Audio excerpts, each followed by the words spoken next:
伫美国纽约，即马有一间号做卡哇伊的寿司店，是日本的艺术家去开的。即拄做生意，就已经成3000人去排队敲电话去注文。若福岛核电厂的核废水打算要排入大海，所以即马香港政府已经宣布要禁止日本即科里亚的水产品进口。香港的日本餐厅业者是烦恼会影响到因的生意。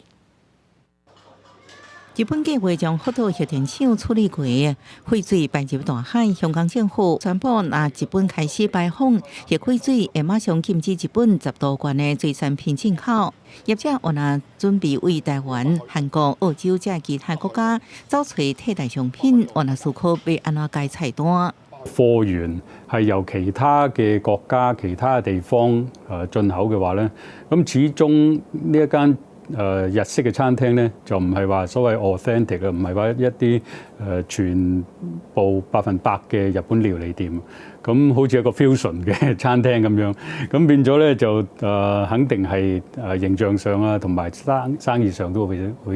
香港餐飲協會煩惱，若對10多罐嘅水產進口禁令上路，日本料理餐廳生意會落5成，若繼續2個月到3個月，恐驚2到3成業者做唔落去，呼籲政府應該愛有配套措施，挽救餐廳生意。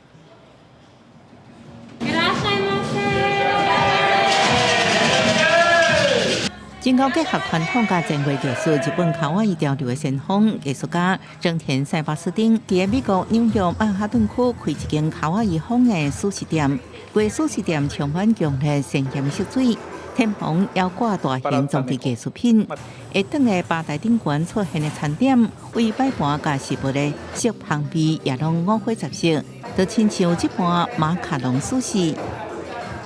もうハッピーになって楽しくなってこのニューヨークを元気づけるものでそれは今までニューヨークにないもので、表現したら面白いんじゃないか。正田塞巴斯汀的壽司店6月2日開幕第一天，訂位名單到3000多人在等，2禮拜時間過去啊，也有1600人在等。公司新聞王慧文報道。天氣